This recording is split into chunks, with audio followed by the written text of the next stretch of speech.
Shri Gurubhyo Namaha.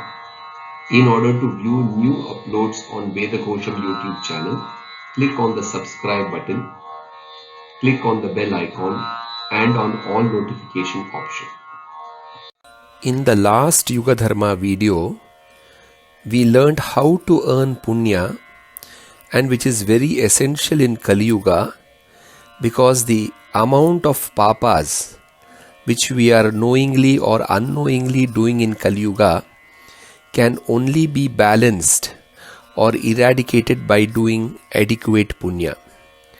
So much so that as compared to the earlier yugas, the Krita Yuga, Treta Yuga, Dwapara Yuga, where people had extraordinary powers to set an effect on immediately, this kind of penance or tapas or the power to create an effect, anything which you desire in your mind, will slowly diminish through the yugas because of the increasing level of sins or papas and the decreasing level of punyas.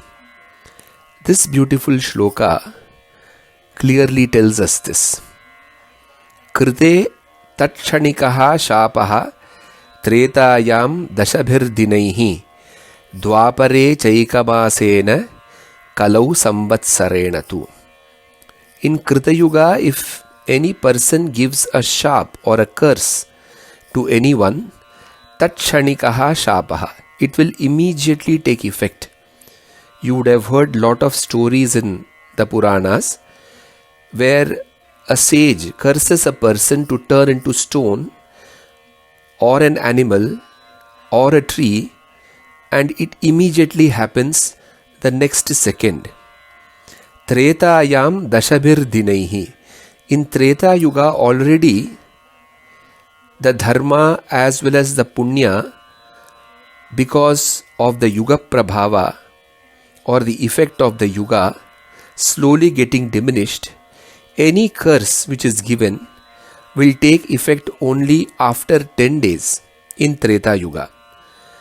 Dwapare chaika masena. In Dwapara Yuga, any curse which is given will take effect in 1 month, and kalau samvatsarena tu.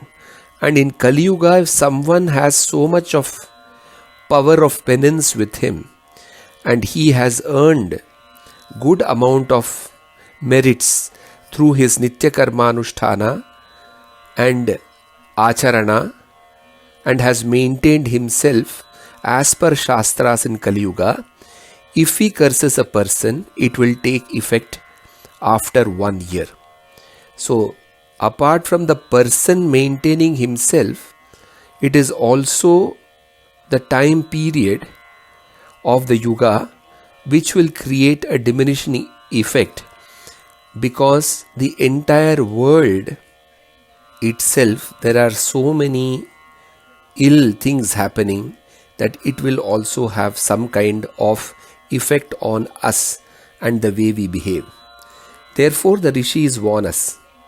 Krite sambhashanadeva tretayam sparshanena cha dwapare tvammannamadaya kalau patati karmani. How does one become a sinner in various yugas is what is being described in the shloka. Krite sambhashanadeva. If somebody speaks ill about someone, or if somebody speaks to a person who is already a sinner, he himself takes the sin on himself. So speaking to sinners in Krita Yuga, the first Yuga, was prohibited.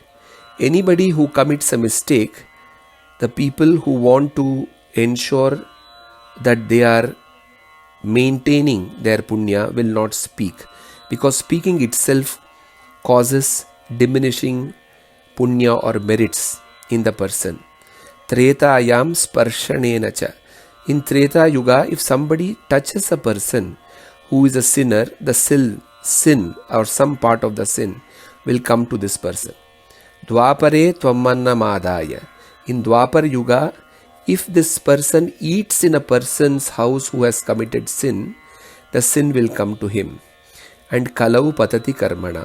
In Kali Yuga, if he himself commits one sin, only then he becomes a sinner. So which means that the rules of keeping yourself away from the sin have been relaxed to such an extent by Maharishis in Kali Yuga that they just warn you that do not commit any sin and become a sinner. Because in Kali Yuga it is very difficult in the current lifestyle not to contact a person who would have committed a sin. Because we really do not know in our day-to-day life, whether it is in office, whether it's amongst our friends, who all have committed what kind of sins. So if we want to protect ourselves from sinning, the only thing which we need to ensure that we personally do not commit sins and we try to earn punyas in whatever possible way by performing our dharma or nitya karma anusthana as recommended in Shastras. In the next audio, we will see how life exists in different places of the body in each of the yugas. Namo Namaha.